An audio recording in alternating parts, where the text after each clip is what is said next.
we feel like we're a little late coming to the party, so I'll probably speak a little bit more today than I will throughout the rest of the season. First of all, I want to take this opportunity and talk a little bit about Jack Granold. I don't want to embarrass him, but we were on the road coming back from Dartmouth from a preseason game last week when he was being honored. And for anyone who knows Jack, he's made really infinite contributions to New England college football.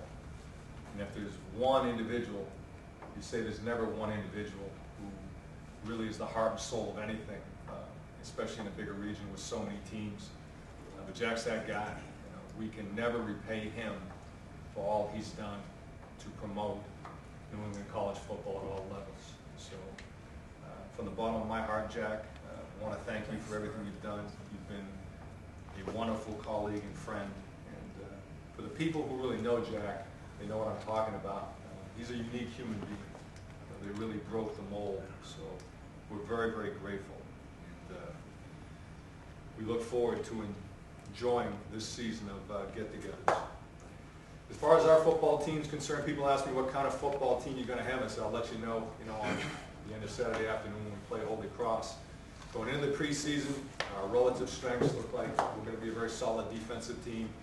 We've got talent on all three levels, starting with Josue Ortiz up front. He's a senior defensive tackle from Avon Park, Florida.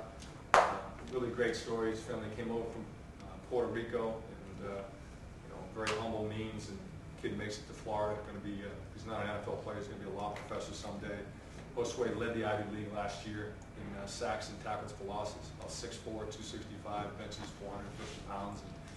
And, I said about halfway through last season, we can't block him. What are we doing? We can't block this guy. And of course, every Sunday morning at 7 a.m., I watch the defensive film with the defensive staff, and nobody could block him. And beyond the obvious size, strength things, he just has unique ability to, do his own thing.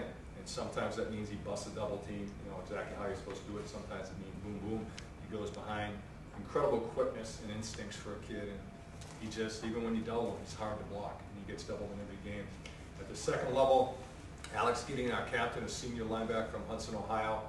Very athletic kid, was a high school quarterback, can really run. 6'1", 230 pounds, very, very good football player. And on the back end, Matt Hansen, who's a 4-year starter at corner, was a former Ivy League Rookie of the Year from Boulder, Colorado. So those three kids, along with other kids, give us ability and experience at each level. We have a chance to be a very strong defense. And if you're going to be a good football team, that's where it all starts. Offensively, we do have some questions to answer, but having a fifth-year senior quarterback, which is really rare in our league and rare for our football team, really helps. I'm not a big fan of necessarily a proponent of shortish, smallish quarterbacks, Doug Flutie notwithstanding, but he was one of those kids coming out of Tulsa, Oklahoma, that on film we loved. It was really impressive at our camp, and he's smart, athletic, savvy, extremely accurate passer, and it's like having a coach on the field. So Collier, we've never ever regretted that. We expect big things from him. He's got a good receiving core.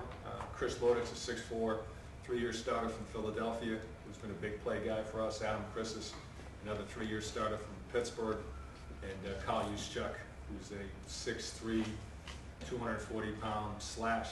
He plays wide out for us, he plays tight end, he plays fullback, he plays H-back, and he's one of those guys in terms of being able to actually legitimately play all those positions that is a once every 10-year guy in terms of his versatility. Just has a great football IQ, and he does it all for us. And then at running back, obviously it's tough when you lose an Ivy League Player of the Year in Gino Gordon last year at running back. But we were fortunate to have a second-team All-Ivy player as his backup in Trevor Scales. Trevor's a junior from Stone Mountain, Georgia. So we think we have a chance to be a good football team. We still have some questions. There's no question about that. And, right from the get-go, we have a huge challenge. Holy Cross is playing their third game. Obviously, we're opening. We have no excuses. But they're a very good football team. And I think what they've done is, well, midway through last season, they finally made that transition from the Dominic Randolph era to the new era. And they've been a terrific football team ever since. They probably should have beaten UMass in their opener. They waxed a very good Patriot League team in Colgate 37-7 last week. It's homecoming. It's their third straight home game. And They will be excited to play hard. We beat them 30-7 last year in our opener last year. They will be very excited to play, and as will our players. I want to congratulate Joey Orlando and UNH for the great job they did. I've always admired UNH. We have somewhat similar offensive philosophies, and those guys do as good a job of coaching as anybody in the country, year in, year out. They lose a lot of good coaches because they're successful and they still crank it out. Also, congratulations to you, Matt, for your gold helmet contribution. And lastly, thank you to the Gridiron Club of Boston for their support of this event. Jack, we love you.